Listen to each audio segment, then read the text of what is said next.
Would you like to win and achieve success at what you do? Welcome to the Winner's Ways podcast, where we create winners every day.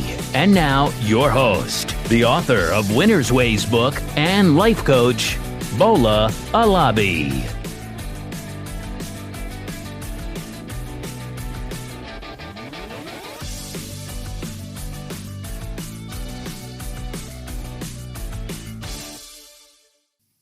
Hi everyone, welcome to another episode of the Winner's Ways podcast.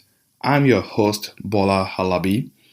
This is episode 26 of the Winner's Ways podcast, and on today's show, we'll be talking about how to land your dream job. I want you to get hired, and that's why on today's show, I'll be sharing some interview preparation tips that will help you if you are currently looking for a job. By the way, if you are here to do so, please go back and listen to episode 25, where I talked about how to write a winning resume. Because having a perfect resume is the first step to getting hired. So I want to make sure that you have a good resume to start with. So listen to episode 25 if you are yet to do so. That episode is actually the foundation of today's episode. So today we'll be going through some interview preparation tips.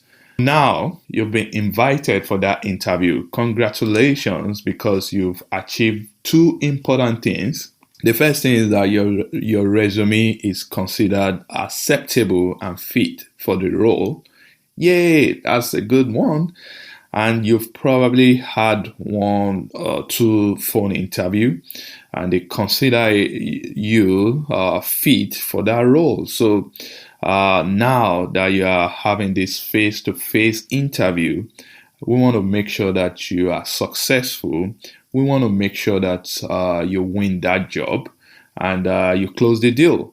So once you've made it past all rounds of phone screening, the next round, which is often a face-to-face interview, is a critical one. You need to let the recruiter or the interviewers know that you are not a fluke, that you are the right person for the job, and that you are a true representation of your resume. And the guy or the girl they spoke with on the phone is a competent person. Now, to be honest, there are tons of advice out there about the best practices for interview, what you should wear and what you shouldn't wear, whether you should smile or not, whether you should shake hands or not. There are all sorts of interviews out there. My goal today is to be specific as much as possible, and I'll be sharing experts' advice and opinion and recommendation with you today, with the hope that when you attend your next interview, you'll be able to successfully close the deal and win the hearts and minds of the interviewers. So I'll be going through 7 quick steps or tips, 7 quick tips that you need to know as you prepare or as you get ready for your interview. The first thing is you need to research the company. I personally, before now, many years ago, I don't do any research about the company. I just know, hey, I'm going to interview in company ABC. It's a technical interview. I'm a technical guy. I've been working as a technical guy for over a decade. I know what they are going to ask me, and I'm ready to talk about what I've done. But recently, I got to know that it's also good to know other side of the business. Who are the competitors of that company? What is the mission and vision of that company? You need to know all this. So please research the company before you go for your interview. Now, the second thing that you need to do, you need to know the role. Read the job description. Know what it entails. You need to have the confidence that you can do what the job description states. Don't just go for an interview without knowing the details about what is expected of you. So know the role and be confident, be sure that it is what you are comfortable to do. So know the role, ask questions, maybe during the phone interview process, ask questions to get more information about what is expected of you. Number 3, when you are going for the interview, never ever get there late. This is a no, no, no, no. The interviewers are waiting for you.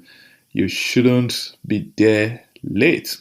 At least you should arrive at least 15 minutes earlier to get settled and be ready for the interview. Getting there late, it will only express one thing to the interviewers, that you are a sloppy person, that you are not going to be a reliable individual if they bring you on to that company. So never be late. Number 4, dress for success. Don't overdress or underdress. Most of the time for guys, it's always good to go in suits, wear plain shirts, suit, and wear suits. And for ladies, also find a way of dressing official. And of course, it depends on the role. Some role may not require you to dress in a corporate manner, so you should find out. And how do you find out? It's by researching the company. And if you are not sure, it's always okay to ask. You can ask the person that sent you the invite for that interview about what type of dressing they want. So dress appropriately and dress for success. Number 5, it's good to be friendly. So you should be friendly. You should smile. You should shake their hands firmly. You should maintain eye contact. That will tell them and show them that you can fit into their organization. Number 6, it's okay to over-prepare. You should over-prepare for that interview. Like I said earlier, whenever I go for interview, I just know that I'm a technical person. I know as long as it's in my line of career, if they ask me questions, I'm always ready to answer.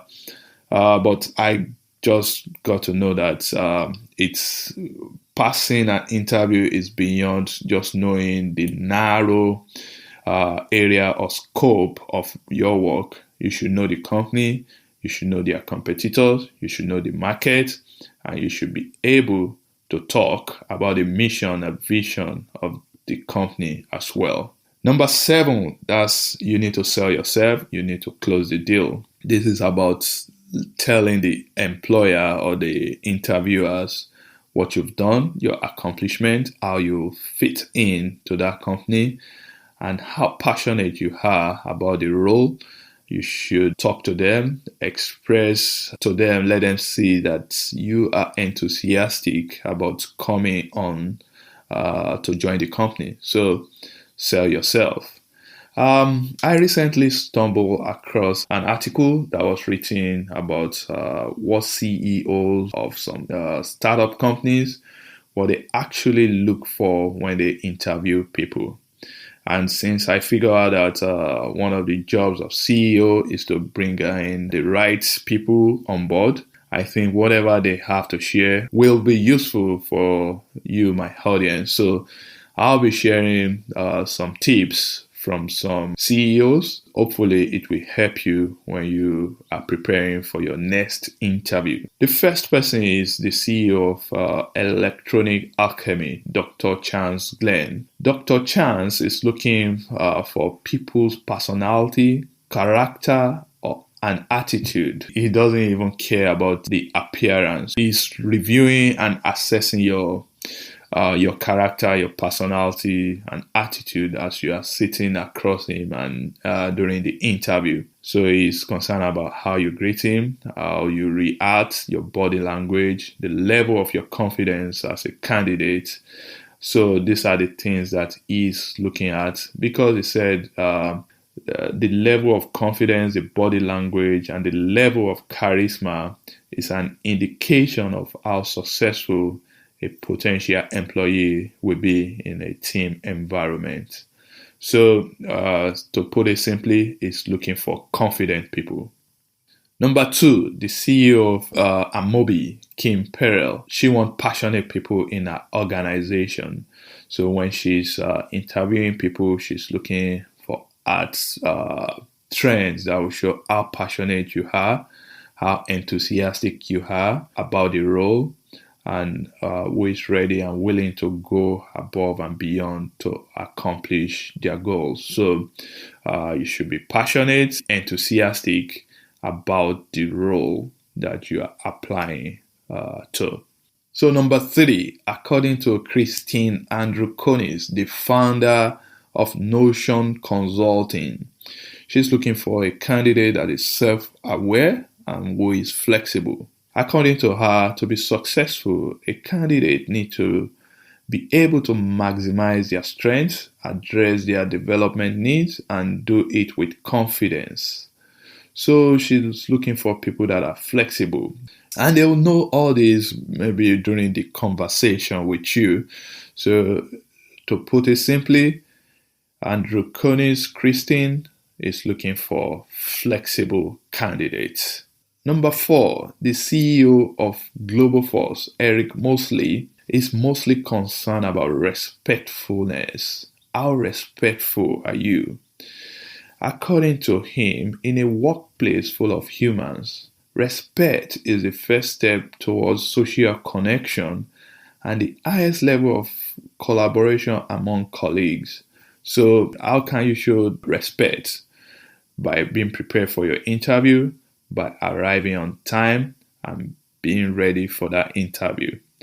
He said if a person doesn't have enough self-respect to position themselves for a successful meeting by being on time, become informed about the company and position for which they are applying, can you really expect they will operate with the utmost respect for their work or their colleague? Wow. So to put it simply, it's looking for a respectful and respectable person. Number 5, Craig Dubitsky, the founder of Hello Products, is watching out for how comfortable a candidate is in the interview room. So you want a candidate that is comfortable in his or her own skin.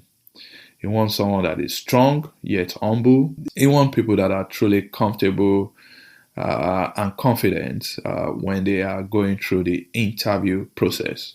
So to put it simply, Craig Dubitsky is looking for comfortable and confident people.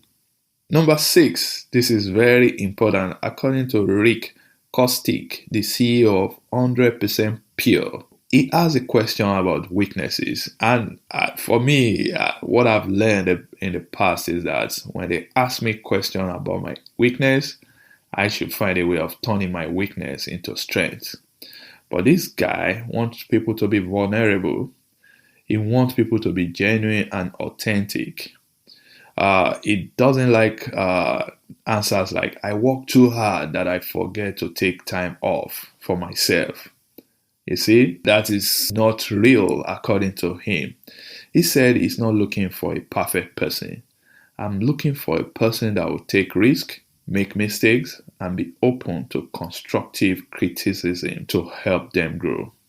A humble person will speak truly about their real weakness, he said. So he wants a genuine and authentic people. Number 7, the last and not the least, what have you done? That's what Craig Elbert, the CEO of Care Of, is looking for. He doesn't only want to know what you've done from a high level, but he wants to go into the nitty-gritty step you took to move numbers. He wants you to be as specific as possible. He wants to know your accomplishments, and based on your accomplishments, he will be able to decide and determine if you are going to fit into that role. So don't just say, hey, I completed a project. Yes, it's good to complete a project, but what steps did you take? What are the obstacles or challenges that you encountered?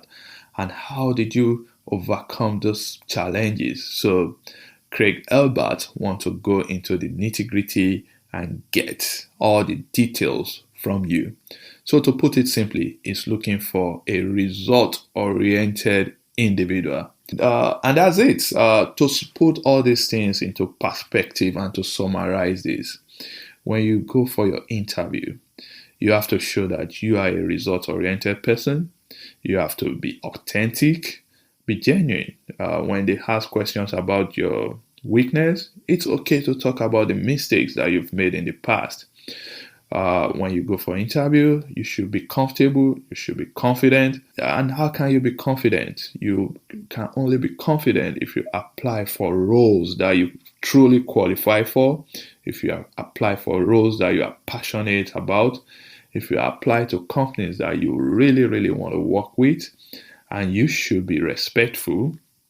You can be respectful by showing up on time, by being prepared for the interview, and you should show off that you are flexible. Being flexible sometimes means working extra hours to support organizational goals, and you should be able to show that you are passionate and you are confident about the roles and the company that you are joining. And that's where we'll end today. I hope I've been able to serve you, because at Winners Ways, we are on a mission to create more winners. And how do we create more winners? By helping, by supporting, by encouraging, by motivating enough people to excel in their career and manage their personal finances appropriately. I hope to see you next week again. Please subscribe to our podcast and leave us a review on iTunes or anywhere where you listen to a podcast, because together we can do it. And hey, please share this with one of your contacts. That's the only way we can continue to grow. We are growing, and I'm happy and proud of all you, my listeners, but we need to attract more people. Tell a friend about the Winners Ways podcast so that they can come to the winning side. Till next time, this is Bola Alabi. Now, keep winning.